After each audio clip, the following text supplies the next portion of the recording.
Making power by day, making friends at night. Built different, Tucker Speed. Hell yeah, brother. Well, we're rolling. Hawk Mazzotta. Yeah. Thanks for jumping on here with me. It's really an honor to have someone of your riding caliber and experience. So for me, thank you for jumping on. Heck yeah. And having a conversation with me. And maybe I can learn a few things and get a little faster for tomorrow. But yeah, absolutely. But we're just sitting here in the garages in Pittsburgh at Pitt Race for round one of the BRL series. And let's just start with today. You were fast today and you looked really good. So, how did your day go? Overall, it was good. Ended up pretty good. Not perfect. The ideal thing is top step, but yeah. All in all, it's good. We're so limited on seat time, and I think like all of us are. Mm-hmm. Our biggest struggle with the Lloydz Garage boys is that we just show up like Moto America or here. We just show up and it's go time. So having a track day yesterday was super helpful because we don't ever get that.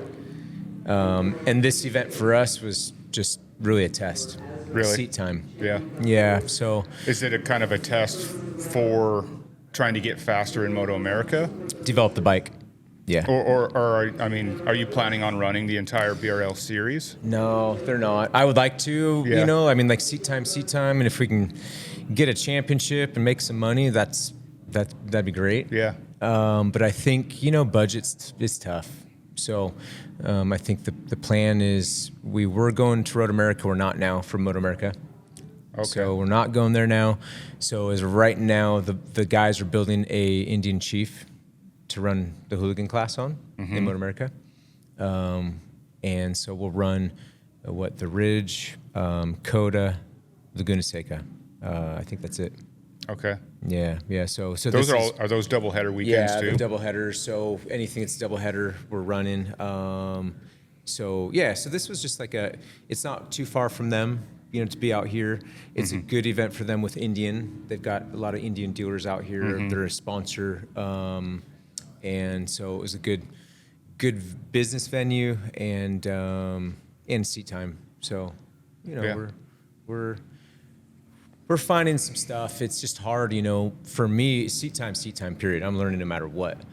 But we're limited, as far as parts go. That's at this level. Or at the Moto America level, to try to compete with the factories, you've got to have the new technology.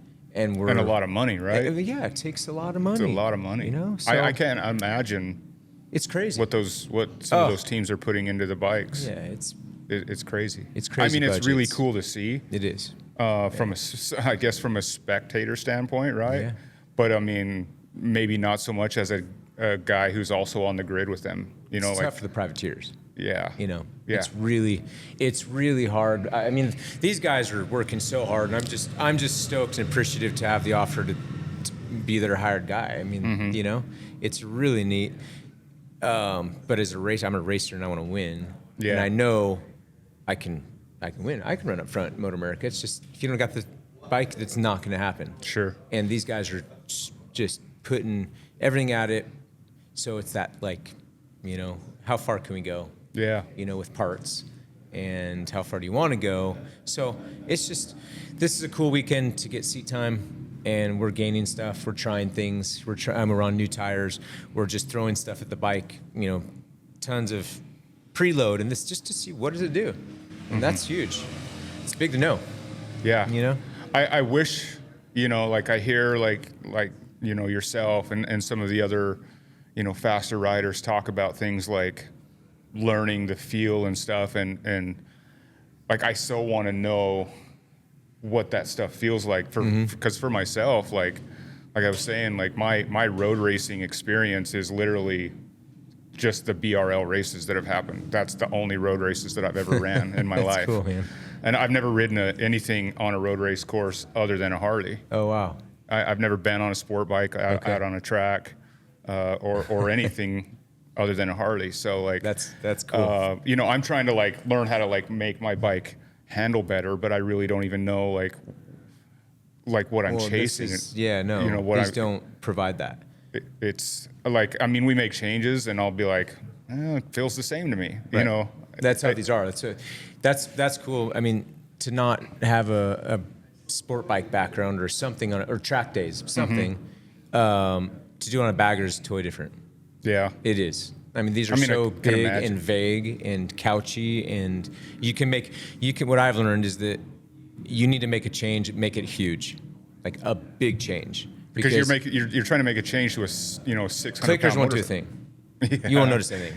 No. It's like you've got to like big swings. So you're like, okay, that does that. Now I know, good or bad. Sure. You know, at least you know. Then you can maybe from that point start dialing it back, whatever way was good, and find that good spot. But there's such a long wheelbase. They're so flexy, and you know, it's hard to tell. So. That's cool, man. It's impressive. Not having a background in sport, something to know this does this. You're trying to figure out on that. That's hard. Yeah, I'm just trying to learn it, you know. And I mean, like I said, I have no baseline. Yeah. So I'm just like winging it, you know. That's cool. If rolling. If the lap times are good, I guess we're going in the right direction. Yeah, right. You know. Yeah. So, have you ridden? Have you always been on the Indian, or you were on a Harley, right? Yeah. Which do you prefer? I'd say overall the Indian. Yeah. From my experience, you know, it was pretty limited. I rode last year for I don't know, a few rounds on the Harley. And you know, it's hard to say because I guess if I had a good prepped Harley to ride and then a good prepped Indian, that'd be a more fair. Okay. You know, but the Harley I was on I was developing it, period. Yeah. It was when I rode it at first, okay. It was like way off. So I was developing that bike, and you know, we were getting somewhere, which is cool. Then I was off that bike. So right when we were sort of getting somewhere, and I told the guys, here's what I think I want and here's what I need. Then I got off the bike. So then I got on the Indian Chieftain, not this bike. That was a supercharged one that you rode it was a supercharged bike. And I remember listening to that thing in Milwaukee last year. It sounded sick. So good, but yeah. It was like, we had problems with it. You know, Really? It would not, like fuel ratio, it would not run clean. Was it because of the supercharger? I think so. We took it off. The guys took it off, plugged it up, did all sorts of stuff. I don't know what they did. And it sort of cleaned up, but it would do other things. You know, we just had issue. I rode it at Laguna and Milwaukee. Okay. And Daytona. And so it produced so much power down low, like right off, like right away, but it was when you're max lean angle. It didn't make no sense. So the thing would spin up, huge power, and then it'd fall on its face. There's no power. So, and that's how that Chieftain was. Like there's nowhere else they could move that power around. And so it just didn't work. You know, chassis was cool. It was good. Yeah. Sporty. But it wasn't going to be competitive. No way. So the Challenger, like just physically, like from the side of the track, to me looks like a bigger bike. But maybe it's just the aesthetics, maybe the fairing, or whatever. Right. Agreed. Maybe it looks bigger, but maybe not so much in real life. Yeah, I remember last year we were at Daytona and being on the Harley, and I sat on Corey West bike, the bike I'm on now. That was Corey West bike from last year. Okay. I sat on it, and it actually felt longer. Like the stretch from seat to bar felt like I was more stretched out. The tank felt bigger for sure. You know, so but it feels more sport bikey. It feels more nimble. Really? Compared to the Harley I was on. Yeah. Oh, okay. So I mean, I don't know. If you were to compare like Tyler O'Hara's bike compared to Kyle Wyman's, they're both probably epic, you know, Sure. amazing, Yeah. different, but Yeah. I love the Indian. I can say I really like the Indian. I like the chassis on it. I mean, I'm not where I want to be at all, but I like it. Yeah. You know, it's flickable, and the motor, our motor's been solid. We've not had an issue yet. Yeah. It's fast. Like those boys built a motor that and they haven't done anything crazy. They're just like the Lloydz Garage guys are good. And that motor, we were I think within 5 mile per hour with like the factories. And that's like, It's pretty good. it's really good. And that's fast too. That's fast. Really fast. And reliable. We haven't had an issue. Yeah. Those guys are swapping motors. They're rebuilding. Like, this thing keeps on ticking, which is pretty. They're doing something right. Yeah. You know, they know what they're doing. Right on. It's cool. Yeah. What about like? I mean, you've got a racing history. You road raced, you know, in the '90s, Yeah. early 2000s, right? Yeah. I mean, have you always road raced? Like, I mean, is that your main, kind of your main discipline of racing? Yeah. Is Yeah. road racing. Tell me a little bit about like your road racing career. Like, when did you Yeah. start? How'd you get into it? I knew nothing about road racing at all. We lived in where I live now, but Northern California, in Redding. Okay. I was born and raised up there, and we were out like ranching. That's sort of what we did. So we were raised on a ranch and you know, running cattle and horses and whatnot. So we rode since little dudes. I started riding at 3 years old on a 3-wheeler, but it was just like a tool. You know, you had a motorcycle around to go feed way the back horses or and whatever. check cattle, Yeah. whatever. You know, it was a work rig pretty much. You know, or my brother and I had to go just F off and, you know, Yeah. get in trouble on. Sure. But it was always just whatever was sort of laying around with some open face helmet. Like, we had no clue what we were doing. And we moved to Monterey from NorCal to Monterey. I was like maybe 13 or so.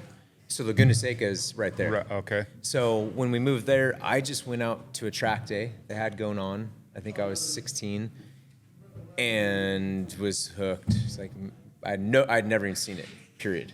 You And- showed up there without a bike, like just yeah, to go I spectate. just went out. Yep. Just to there was spectate. a Dennis Pegalo track day. This is back in whatever that was, maybe 97 or so. Okay. And yeah, I was 16 because I went out there. I had heard of it and was watching. It was super cool because that day, just in watching, a guy named Al Salveria, he was a 250 GP rider, was out there instructing.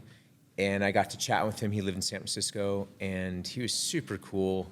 And I was just picking his brains, like, what is this? What is going on here? This is rad. How do I do it?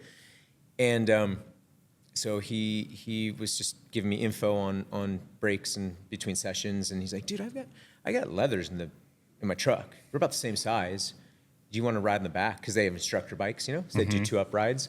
And I was like, yeah, of course, let's go. So I signed a waiver, and he suited me up, and I went on the back, which I was not stoked on, you know, like not being in control, like not into it. But as soon as I rode on back, then it was just this like addiction, you know. We chatted a good bit. He was just a cool guy, and so we stayed in touch. And he's like, yeah, man. So here's how you do it. You know, here's what we do. If you want to get into this, you got to do a track day. You know, I can help you. You know, here's what bike to get. And anyways, so it all started there. And right away, I did a track day, and he had a little. Back then, it was a 2-stroke 125 Honda that he lined up for me. And I just took to it pretty quick, and then started like doing local races, traveling around with him. He sort of mentored me. It was really, you know, looking back of who you're around when you're starting out. That's what I attribute all of it to, because Really? I had no clue about racing at all. I playing sports, lacrosse and football, and like just a normal kid. No racing experience at all. Okay. So it was just Didn't all like of a grow up sudden- motocrossing Not or at anything all. like that. So Nope. like you hear a lot of guys like Yeah. just on a whim went to a track day. Yeah, it was very. And my parents were, my dad loves racing, and so he was like interested. So once I sort of started doing the track day, and I did a club race back then, it was CCS. or AFM, and like my first event, my first race, I watered up, went over the handlebars, and right away I was like, man, this is gnarly. I don't know if I want to do it. And Al Salveri's like, get back on. We're gonna fix the bike. Get out there. And I was like, oh man. And it was what I needed. It was really like this a hard sport. lesson. Yeah. Because I didn't have racing background, and went out there and finished the race. And so it was cool, man. It was just so out of nowhere. My parents were cool. They supported it sort of. To then it was like legit. Like he helped me sort of gather some sponsors, and I was winning club races. And so 1 year of that to the next year, I did my first pro race and was like on the podium at Laguna Seca with John Hopkins and really Alex Gobert, and it was legit. It's like I want to do this, and it was, again, looking back, my parents were pretty cool because they allowed me to go to independent study. Really, because it was full on. Like I want to try to make a career of it, and it's sort of crazy. It is crazy. Looking back, it's probably crazy. now even more so that you have like kids and like you start looking at things differently, right? Absolutely, way different.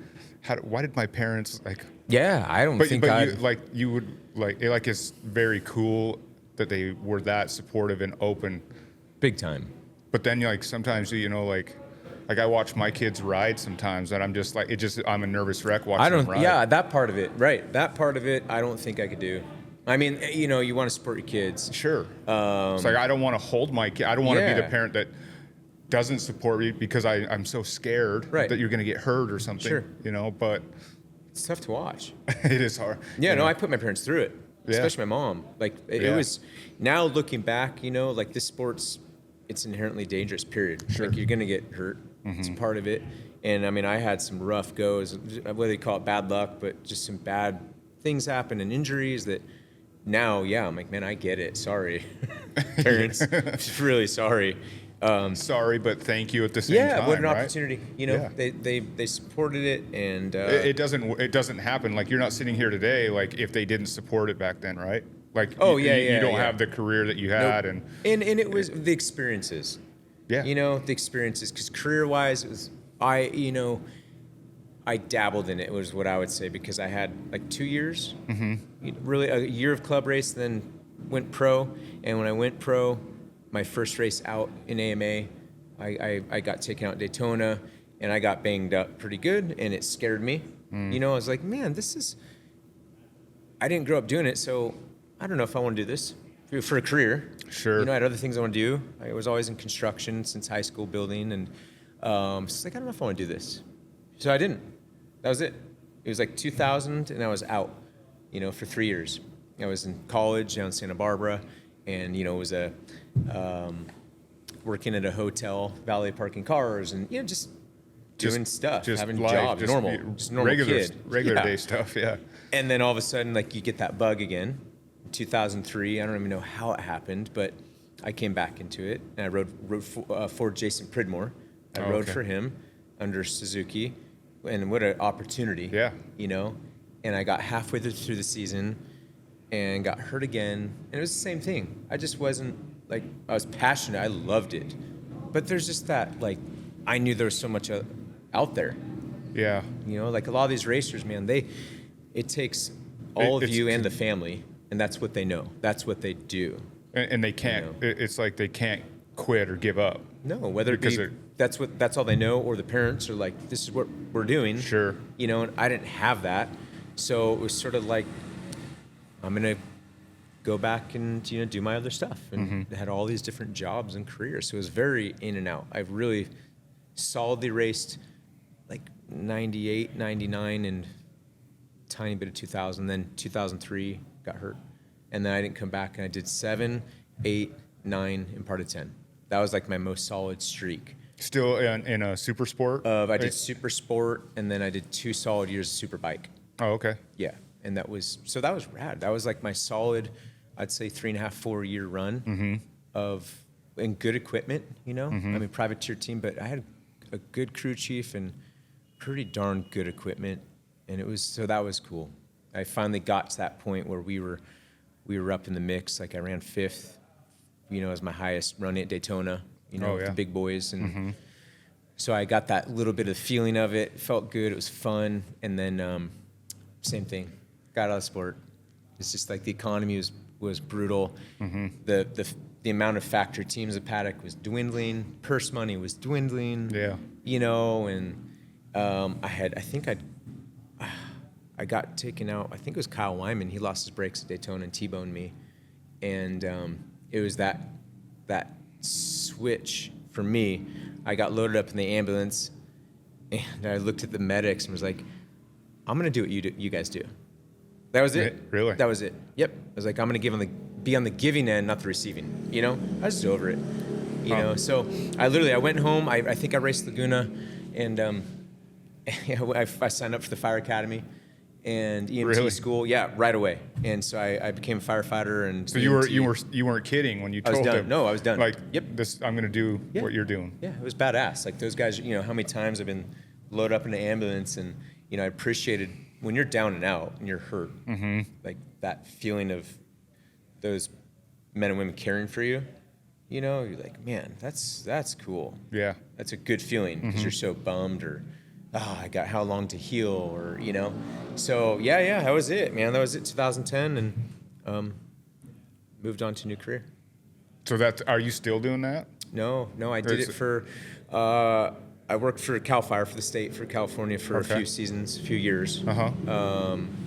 And then had my little dude, who was a single father, solo, and so it was sort of like you're gone all summer where we are in NorCal fighting fire on strike teams. Like you're gone. So it was like my kid or my career. So I, told my captain, sorry, dude. Like I loved the career, and I had good captains. It was a good thing. I worked really hard to get there too, but no, that was it. I left, and it was the best choice I made. Your kids are number one. So that's cool that you've been able to stay like grounded and aware enough to to not let a racing career or firefighting career or something consume you to the point where it's unhealthy and damaging you and your being a father and your family and stuff. And you've been able to kind of like see it on the horizon and like reel back before 10 years down the road and your kid's grown and you missed it all. Totally. Like that's I think quick. that's rare for people to be able to reel that in. So it's really cool that you. And it's hard to do. I think I was fortunate though too, is that I had the choice to make. Oh, anyone has the choice, but after all that hard work and effort to become a firefighter and an EMT, I mean, there's a lot of schooling, it's a lot of work, and to make that choice was hard, and I enjoyed it, but it's just a no-brainer to me. Like, no way. This is my little dude, and that's what I had to do, and it was like, again, the switch. Here's what we're gonna do, And so, but I was fortunate too, is that, I had other options. Yeah. A lot of people don't. Like, you're a racer or you're a firefighter. And, I always had building to fall back on, construction. Always had that fall back on. Thank goodness. My parents always made us, I think it was my 8th grade summer, freshman summer of high school, we were grunt laborers. And I hated it because I was the only kid, like doing that kind of work in summertime. Yeah. At that age, I was like, this is so lame, and I mean, the work's fine, but thank goodness now. Like, God dang, like I always had work no matter what. So I had that to fall back on, and so I would always go to that. And then I ended up going back, and because I lived back up north, I ended up running a couple different ranches just as a ranch hand. Oh, okay. Just sort of cowboying. So I ran cattle and did all their ag work. Growing hay. It's like a planting. Dream job for me. It's like if I could cool, man. turn back time and I'd go be a cowboy or ranch hand. It's pretty epic. It's you know what I mean. It's so it's like every kid's dream, right? Yeah. Like the cowboy hat and the 6-shooter like sides. I always sick. when I was a kid I either wanted to be a motorcycle racer or a cowboy. That was like. I landed somewhere between that as a motorcycle mechanic. Yeah. You know what I mean? It was like as close to being a racer as I could. And here I am in my 40s trying to be a racer now, but super cool. Never but yeah, too late. A ranch hand, I don't know. It's good. It's good, healthy work. Yeah. It's super hard work, you know, like it was hard work. But I mean, like you're solo, you're just out there with animals like you're on your own, which I love. It's just animals and equipment and your rig job and everything. You're welding this and that. It's like beating on stuff, like what you guys do with bikes, you know. It's like, it was good, healthy work, but hard, and you don't make a whole lot of money. Stuff. Yeah, it's another one of those kind of passion gigs, right? Yeah, You do you it because gotta you love it. Yes. Yeah. Absolutely. Yeah, for sure. You know, Yeah. and kudos to the guys that do it for a lifetime. Oh, totally. Right? Absolutely. It's just who they are. It's so cool, man. You know, I would say if you don't have not to say if you don't have a family, but if you don't have a family, then it would make it a lot easier. Yeah. Because financially it's tough, you know? But having a family, those ones that do it with family, I mean, it's just a passion. Yeah. It's really cool. Yeah. It's always cool. I think it's always cool because, I mean, we have ranches and things around in Utah. Like, you know, you see those families and raising their kids on, you know, kind of like you say you were raised. Like, you see these kids grow up and those kids just can work. Workers. You know what I mean? And I'm sure those kids, if you talk to them, hate it. Probably. But, you know, you just look at those kids, you know, like those kids, you know. They're calloused hands at a young age, man. You know, and they're just going into, they're going to go into an adulthood with such an advantage, I think. Yep. Absolutely. You know, and it's becoming more and more rare nowadays, you know what I mean? Like battling with, you know, everything's electronic, and the thing to do now is to be a, you know, IT guy or whatever and play on the computer or on your phone. And that's just where kids are drawn to. And like trying to raise kids, I wish I had the opportunity to raise my kids on a ranch and just teach them those things, you know, work with their hands, you know. I try and do what I can with my kids, you know, get them out in the yard. I mean, we don't have a ranch, we just have a yard, but still go out there and cut the grass, pull weeds, do it. Stuff. Yep. So, you know, just the mindset of like getting your hands dirty, you know, making something nice, making it look pretty or whatever, and being proud of what you've done. You know what I mean? Like those kind of lessons. So that's right. It's huge. It's cool that you, like, that's really your foundation, right? Like, I mean, I'm fortunate to grow up how I did. Yeah, that's it. That's awesome. I mean, I am who I am because of, I always say, growing up on Hawkeye Ranch, period. Like, that was it. It was, we were way out there. It was almost an hour drive to town. So, like, we were pretty isolated, thinking us had brothers, because it was just us, you know, on a lot of land where you did what you wanted. And looking back now, too, with having kids, I don't think I would not trust, but give my son just that free reign that we had. Like just put him on a three-wheeler and let him run off into the woods? It'd be like, I mean, from a young age. And if it was the three of us brothers, our oldest was a lot older, but my brother and I, they're 3 years apart. We were little dudes, and we had our buck knife. You know, if we were riding a three-wheeler, a four-wheeler, or whatever, we had a buck knife. No helmets. No water, no first aid. It was 5,000 acres. So we'd be like, hey, Dad, we're going to go, you know, to the back, you know, whatever. We had all the names and the spots, you know, and be like, okay, well, go there and come back. Like, that's your spot. So he knew, like, all right, they'd be a couple hours.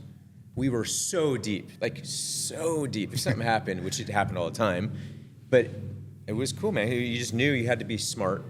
You had to think about it. You had to figure it out. You get stuck. You're like, dude, we don't tell Dad. Like, you're done. You don't tell Dad. So it'd be like MacGyvering whatever you had, and you know, you had to figure it out. And then there's the hard work part of it. So yeah, man, it was like that formed us completely. And so you know, seeing my little dude now and trying to really pass that on, and it's been rad. It's been huge. Like I trust him more, and I child labor at hardcore. It's awesome. You know, like use him at work or at job sites because he's better than most workers. Really? He's fallen off a bit now. He's getting older. He's got How a old is he now? 10. 10, yeah. But it's like, you know, I trust him to do stuff. I put him up in, you know, in the loader, the bucket, put me up in a tree to limb stuff, and like he is sharp. I trust him more than freaking guys our age, you know. Really? On the job sites, carpentry, I'm like, dude, do this, do that. He's like, yeah, gets a speed square out. He's got his little tool bags, pulling measurements. Like, it's so cool, man. That's awesome. You know, that's so cool it's cool. And it's rewarding for him. He's proud. He finishes a job, although now he's not as into working with me. Sure. He's proud. He does. I'm like, no, dude, this is what we're doing.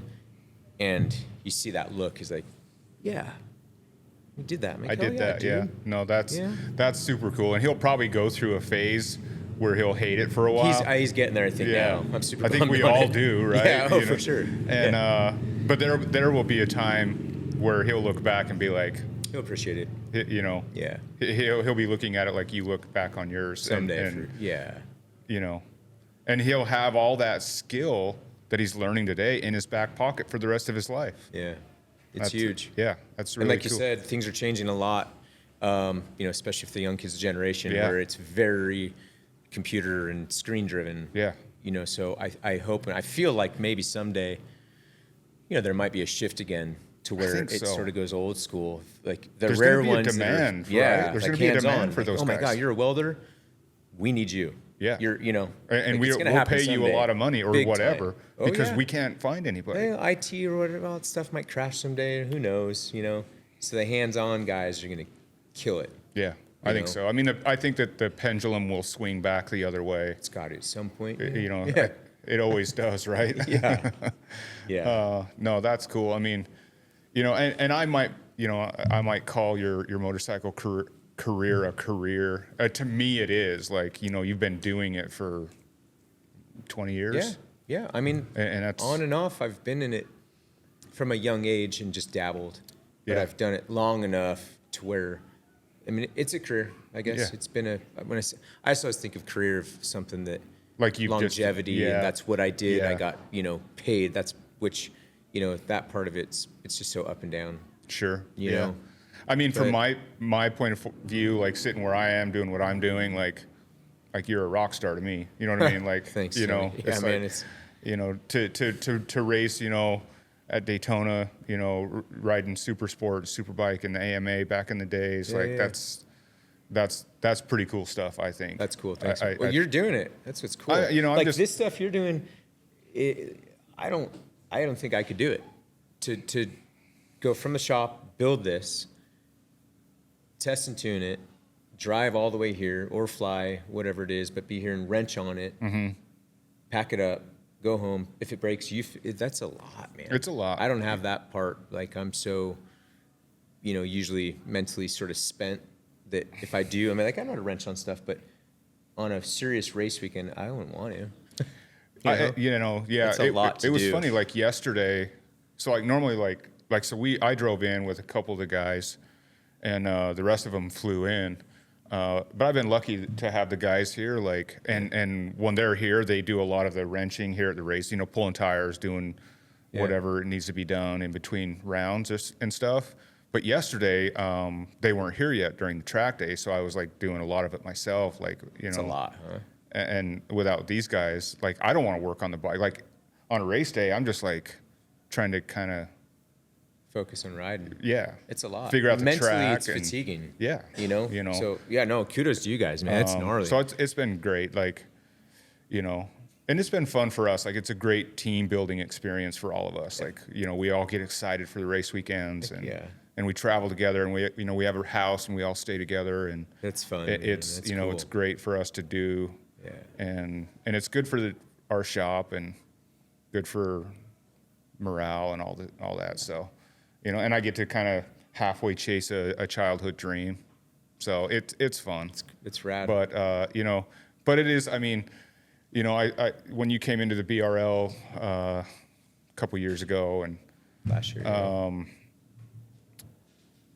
you know, I kind of became just an instant fan of yours. Like, Thanks. you know, you probably don't remember, but at Sonoma, you know, Oh, yeah. year That's right. That was and a our half first- ago. Yeah, that's right. You know, you just came over and you were just like very humble and like, just, I don't know, like you just have a presence about you that like, I mean, you're just like a down to earth, like real guy, you know what I mean? And I think that's like why I always like, and now like we watch the GP class and I'm like, where's Hawk at? Like, where is he? Like, That's cool. You know, Thank you. You know, I'm just rooting for you. So like, Right on.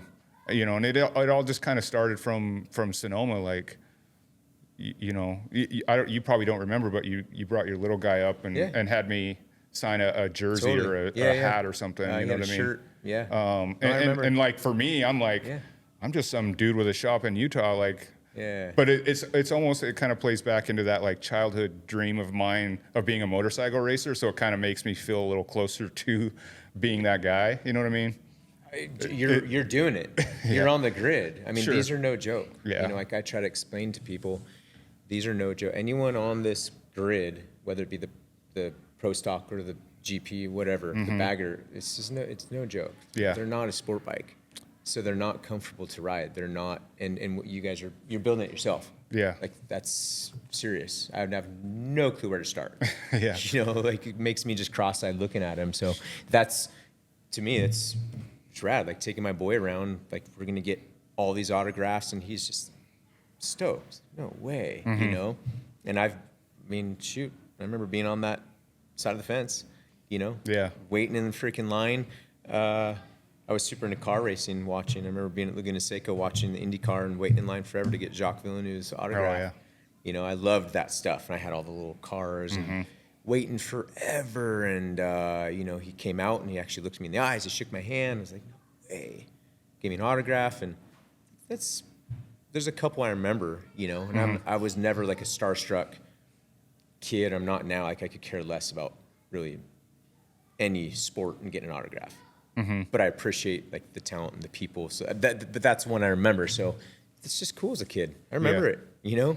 Yeah. And to watch kids and see like my son look at all of you guys and whoa, and get that autograph. He's got a shirt. He's got all his gear. He's like, Yeah. Daddy, he knows all the names. And, Right on. You know? That's cool. It's cool, man. Through all of your racing through the years, is there any motorcycle racer that you've been able to meet that you were starstruck over, like just anybody? No, I mean, I just don't get super pumped over a human being in my, you know, like people get all weird and crazy. I Yeah. just don't get it. Yeah. But I appreciate the talent or whatever it is that people do, like big time. Sure. So meeting, I mean, I was so fortunate to get to ride with and to meet and to train with pretty incredible racers. So for me though, you know, like Nicky Hayden was someone that I really respected as a rider and as a human being. You know, and I got to ride with him and train with him.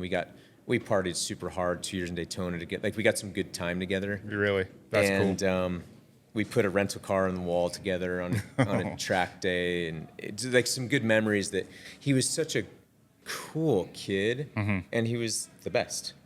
You know, like I was always just like, man, you know, I'm riding with and hanging with the best, and you never know it. Like he was just a cool cat. Yeah. You know, so I really, all the Haydens are just cool dudes. But Yeah. you know, like I have a list. I'm again, it's like timing of who you're around, whether it's racing or, you know, building bikes or whatever. To me now, who you're around in the beginning of that career, who influences you, is massive. Because I just was fortunate in my timing through Al Salveria, getting on the back of his bike. You know, he was a good guy in the industry, very talented. He knew the guys to say, hey, Hawk's, you know, trying to get into this. He's got a little talent. And so I was able to be with like the best. Freddie Spencer, Kenny Roberts, Sr. Wow. Now, I went to the Roberts Ranch back in 2000. I mean, I was training with Curtis and Kenny Jr. Really? Yeah. I mean, like now looking back, man, to be, even back then it was cool. Sure. I was like, whatever. I just want to go train. I'm going to ride 100. I'm going to beat Kenny. You know. Yeah. Now I'm like, holy cow, what an opportunity. Sure, yeah. You know, and they were the best. Like those guys, Kenny Sr., we'd be riding 100s. Curtis, Kenny Jr., there's a couple other dudes, but we'd be riding 100s, just battling, riding our tails off, and Kenny Sr. would be in the center of us, hitting golf balls at us. Really?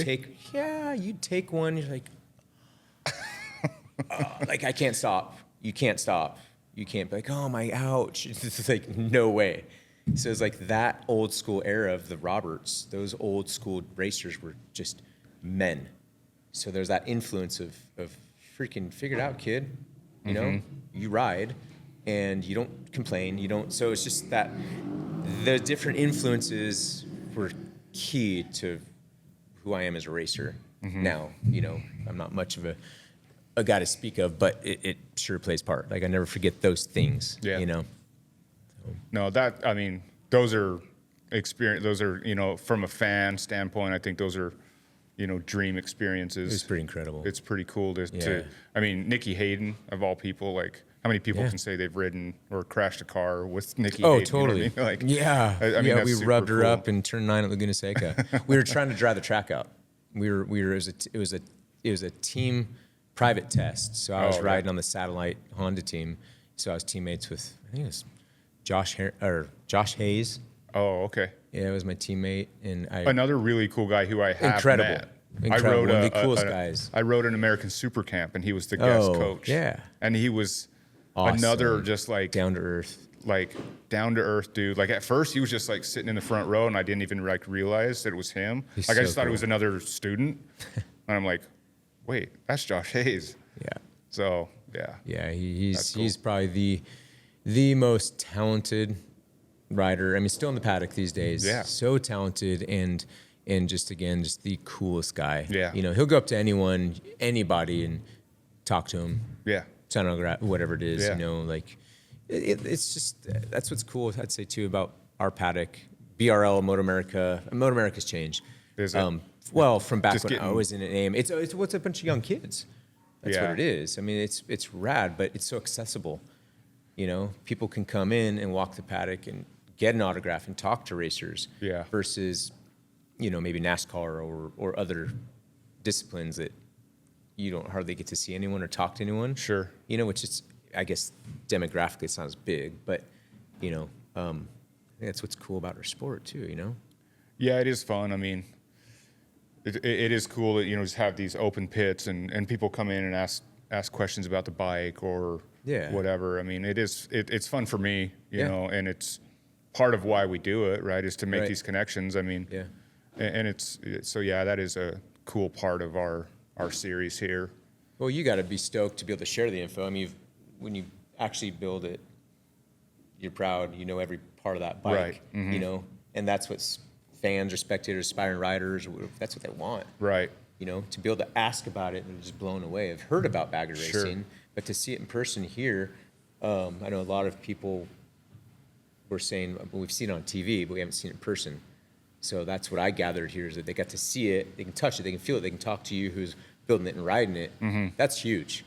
Now they're leaving, they're going to hopefully go, you know, to your shop or they're going to start wanting to trick out their bagger. Doing their, Yeah. whether it's, You know. and that's the cool thing for me. Like, that's why we, some of why we do it is like, that way we can help a guy out with building his bike, whether he's going to do a track day and do bagger racing or Yeah. just, kind of Modify the fix up street his bike. bike Yeah. to go run the canyons or Right. do whatever. Yeah. But I talked to a guy today that, has done some track days on some different bikes, some like FZ07s and things like that. Like, but he's like, this looks kind of fun. He's like, I kind of want to buy a Harley and get into bagger racing. And I said, do it. Heck yeah. Go for it, man. Like, it's a blast. Like, it's Yeah. a totally different bike. Right. I mean, I can't say from experience, but like, buy a Harley and go road race it makes perfect sense, right? Right. Yeah. It still doesn't make sense what we're doing. Right. Really. Yeah. But that's kind of the allure That's of what's it, cool right? about it. Yeah. That's absolutely what's cool about it. yeah. It's taking a machine that is like built for the exact opposite of what Opposite. we're doing on them, and Yeah. and it's fun. It's been fun to kind of be part of the evolution of it. That's kind of been cool. You've been a part of it from sort of the I was at beginning, the right? first BRL Yeah. in Salt Lake. That's cool, Yeah, man. we 2 were- years ago then? Or no? Yeah, 2 years ago. Yeah. So the first one in Salt Lake, and then Sonoma that year. Yep. And then I raced all the races last year, and Yeah. and I was really like this winter, I was on the fence whether I was going to come and race this year just because of finances. Like, it's expensive for no me. joke. Yeah, I'm a self-funded privateer, and Yeah, man. it's I can imagine. expensive. I couldn't do it. It's awesome. But it's like, one, I love it. Yeah. Two, it has been a great marketing thing for us. Good. And three, it's a great team building experience for Yeah. me and my guys. Yeah. So I was just like, you know what? Like, we didn't go out of business last year and we raced. Like, so we'll Give it just another whirl. go for it again, right? Yeah, right. Like, yeah, things are tight, things are expensive, but we made it work, and Yeah. just go for it again. Like, Yeah, what an experience. and it However has long been. it lasts, you'll look back and be like, man, that was awesome. I think so. Because I've already done it. Yeah. I've already done. I never ever after 2010 thought I'd go back racing. I was done. So I already appreciate it so much more. I Yeah. look back, at the experiences the friends made, whether it be good or bad. Now, when you look back, it's like, that was awesome, you know? So, no, it's cool, man. Do you need a water? I'm good. You sure? Thank you. Yeah. I wanted to ask you a little bit about your camp that you do. Yeah. You still doing it? Yeah. Still cranking. Is it a camp for, I guess just tell me about it. Yeah. So I started in the very end of 19, and this was it's a motorcycle camp, instructional. So it was really just based off of sort of my son and his little buddies, because he rides. And in going to school, pick up or drop off my son, parents would be like, "Oh man, do you ride? And how do I get my kid into it? Or can he come out? And how do you teach him?" Or, you know, so that's how it honestly started. And I've always wanted to have a school, a camp. I love teaching, not just motorcycles. I just like to teach, and I love kids. I love working with kids. And so the road race school thing is just like, it's a lot of money, you know, to go out there and have a school. I mean, you got to have big money to get the bikes, and it's just too much. It's like, man, and it's flooded market. There's so many guys doing it. So this was just like a low pro, thank you, just like backyard style gig, how I started it. And so it finally, really, my wife over a super late night and some bottles of wine, and we came up with a business name, and she's like, "You're doing it. Let's just do it. Do it. You know, like, you talk about it and you teach these kids, and just do it." So, you know, I actually formed the business and started it. And so she's the one that really supported me and pushed me to do it. And because I really hadn't touched a motorcycle, wasn't racing since 2010, and this was 19. And she sort of pushed me into it, supported me, and I went and did a supermoto race, a pro race. And she's just like, "You need to do this. This is what you love." Like, I see that look in your eye, and you need to do this, and you're way cooler and happier. You know, like, you should keep riding. So with all that, I was like, all right, cool. So started the business, and it is a instructional motorcycle school camp for all ages and all skill levels and disciplines. So that was one of my questions is like, is it mainly for kids, or is it for all ages? It's for all. I just sort of became known as the guy to work with and teach kids, because that was just sort of the demographic. It's what happened, you know. And where we are in the North State, there really wasn't any tracks, so I had the tracks on my property. And these are like flat tracks, motocross tracks? I'd call them, I've changed it now to pretty much flat track TT. Okay. But back when I started it was flat track, and I'd call it mini moto. Yeah. You know, it had berms, and we had tabletops, small safe stuff. Okay. You know, everything could be rollable. I wanted it just safe. So, yeah, I mean, it's progressed to working with, I mean, the youngest I've had is 2 years old. Really? And I've worked with was the oldest. It was pretty cool. I had a lady come out. She was turning 70. So, like, all ages. Wow. You know? Yeah. And all skill levels, from totally new, a lot of new riders to already pretty skilled riders, you know? And we do the dirt stuff, the sort of the moto, the flat track, supermoto, road race. Oh, okay. We sort of do it everything. I got a beautiful go-kart track 15 minutes away. Oh, really? Yeah, it's epic. So we do all of the paved training there, street guys, people trying to get their M1 license, whatever. You know, I teach it. So I got a pretty darn good curriculum. You know, there's a lot of different ways to teach, a lot of different ways to ride. Sure. But in my opinion, there's a foundation, there's a fundamental foundation that it doesn't really vary much, in my opinion. Yeah. Whether you're on the dirt, you're supermoto, you know. So I got it pretty dialed, but it's challenging. It's a hard business. Yeah. You know, it is. It's in the economy, it's extra. That's an extra thing. Yeah. You know, that's. So it's not like it's kind of a side business, if you will. Well, or right now, this is it. I stopped. That's it? I stopped Okay. I did a big remodel, and last December, I guess that was it. You know, my wife pushed me to just focus on one thing. I get spread so thin. Yeah. So it's been really nice focusing on just this, but it's challenging too, man, because until I have a camp or I host races too, I put on full-blown race events, and until I have those, it's hard financially. I do private lessons, all during the weeks I do private lessons, but weather in California, we got hammered with rain, so it kept delaying my camps and my races. I had to put 3 off. So I just had my first one finally Sunday before we came out here. So, like financially, it's been tough, man. It's like, it's hard. I'm always like, I'm gonna go get a job. You go, do some dirt work or go do something. She's like, just keep. Yeah, well, but this is hard, Yeah. So. No, I mean, and kudos to you for just committing to it. Yeah, it's hard. Having your own business is hard enough. Yeah. But to just see it through, I think there's always gonna be the ups and the downs. Sure. Period. It's just riding the downs out and Yeah.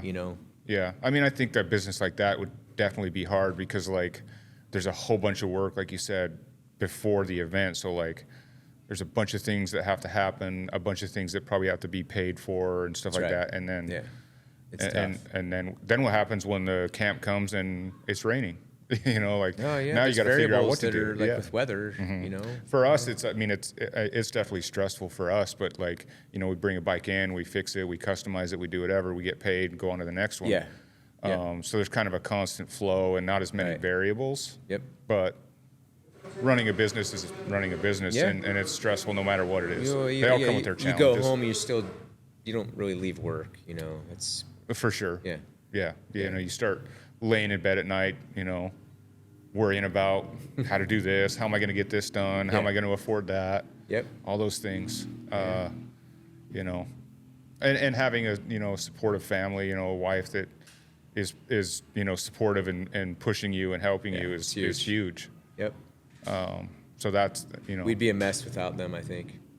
I'm pretty lucky in that aspect, man. I can say I probably would be. Yeah, I wouldn't be here, if my wife is full support. She's at the shop full time, and that's awesome, man. She loves coming to the races just as much as I do. It's cool. So I'm pretty lucky in that way. Yeah, so, me too. And when we can, we'll bring our kids to the races. They didn't come out this weekend because they're in school still. Yeah. We'll take them to the next race. They love coming to the races. They love it, Oh, what a cool experience for kids. And that's so fun. Having them there, like, I'm ready to get home to them. Yeah. Yeah. But yeah. Are we an hour in almost? Do you want to say anything about it? Thank anybody? Talk about anything special? I mean, yeah. Thank the guys who give me the opportunity to be here doing this. Like I said, I never thought I'd be racing again. I can't believe it was that long. You just said that you hadn't raced since 2010. Yeah, 2010. And you just jumped on a bagger last year. Yeah, it was a long gap. It was a long time. And you were just that fast. And there was man. I mean, it takes some time working up to. You don't ever lose it. Yeah. When you come off of my last time on a super bike, I mean that's top level, hanging it all out there, trying to make a career of it. Yeah. So coming back, it's just getting used to just a motorcycle. It's just a new animal to figure out now, right? Yeah. And these things are honestly they're like a big 100, man. They're forgiving. Mm-hmm. Everything just bends and flexes, and you gotta let them do their thing. You know. So I mean, it wasn't crazy coming back to it, but I'm just stoked to have the opportunity to be back. I really am grateful and appreciate it much more now. You're enjoying it? I am. I would not be doing it if I'm not enjoying it. Good. No way. Good. This is so. I still sometimes, definitely, probably every weekend I'm racing, I'm wondering what am I doing, honestly. Mm-hmm. Just because I've got a family and it, it's dangerous. It worries me at times, and I've got to be there for my kids. But stuff can happen doing anything. Sure. I mean, really, the dumb stuff I do at work, doing really lame things with equipment and stuff all the time. My wife's like, Hawk, like, what's your problem? So this is really more calculated. Sure. I'm probably better off doing this stuff. Right. I'm having fun. Good. I'm thankful to the guys, Tim and the Lloydz Garage guys, for hiring me to ride their motorcycle. And I've got a super cool, I would not be out here if I wasn't having fun. I don't got a cool crew. Like, it makes it fun. Cause you know, it's a stressful sport and I want to win. I'm not just happy to be here, you know, and have the opportunity to race. If I'm not, I'm like I'm sort of a dick. So like, I want to do well. Yeah. So if I'm not where I want to be, you know, results wise, I got this super cool crew that it makes it good. Like, we're still high-fiving, we're shooting the breeze, and we're having a beer. It's like, that makes it fun no matter what. Right. And then have my wife and the little squish here is epic. You know, like, it allows me, no matter what, that's the coolest thing, is that I always raced on my own. Like, I did my thing.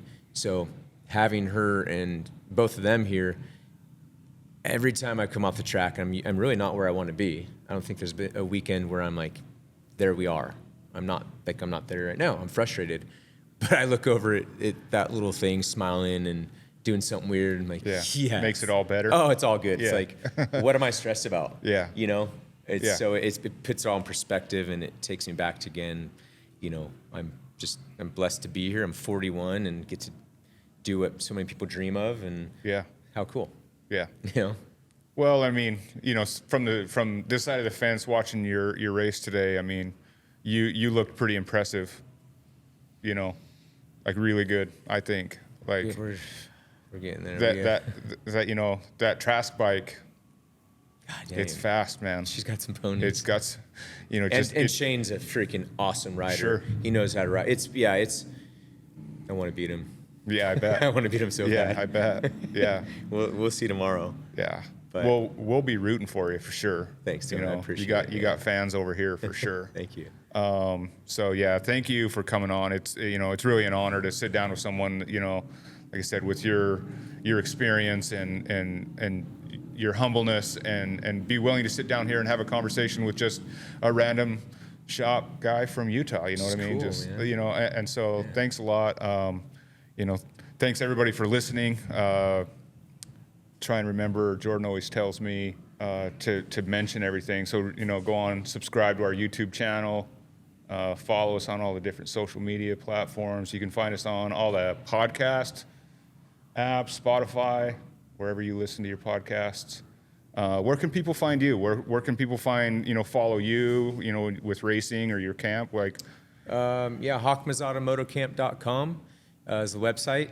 And beyond that, I've got Hawk Mazzotta Moto Camp Instagram and Facebook, Hawk Mazzotta Moto Camp. I don't know all the different little underscore stuff, but I don't think there's that many Hawk Mazzottas out there. Yeah, so true. they just type that in there. they'll They're going to probably find you, it. right? Yeah, I'm in California. I'd be super stoked to work with any riders. It's what I love doing. It's Awesome. my passion. And Yeah. thanks for having me on. I really appreciate it. This Yeah, is cool, thanks man. for- And vice versa. You know, like, what you guys do is so impressive to me. You know, Thank you. I would love to be able to build and fab and do what you guys do, and I don't have that skill. So, and to ride it is impressive. Yeah, thank you. know, I look I up mean, to you that guys, means a man. lot. Yeah, That means a lot. That's no joke. You know, I know you're a busy man and you got a wife and kid waiting on you. So thanks for, you probably know, pissed. carving an hour out of your day. Yeah, you know? this is cool. This So, is great. Thank you very much. Cool. All right, sweet. Thanks, Tony. Yep. Thanks, you guys.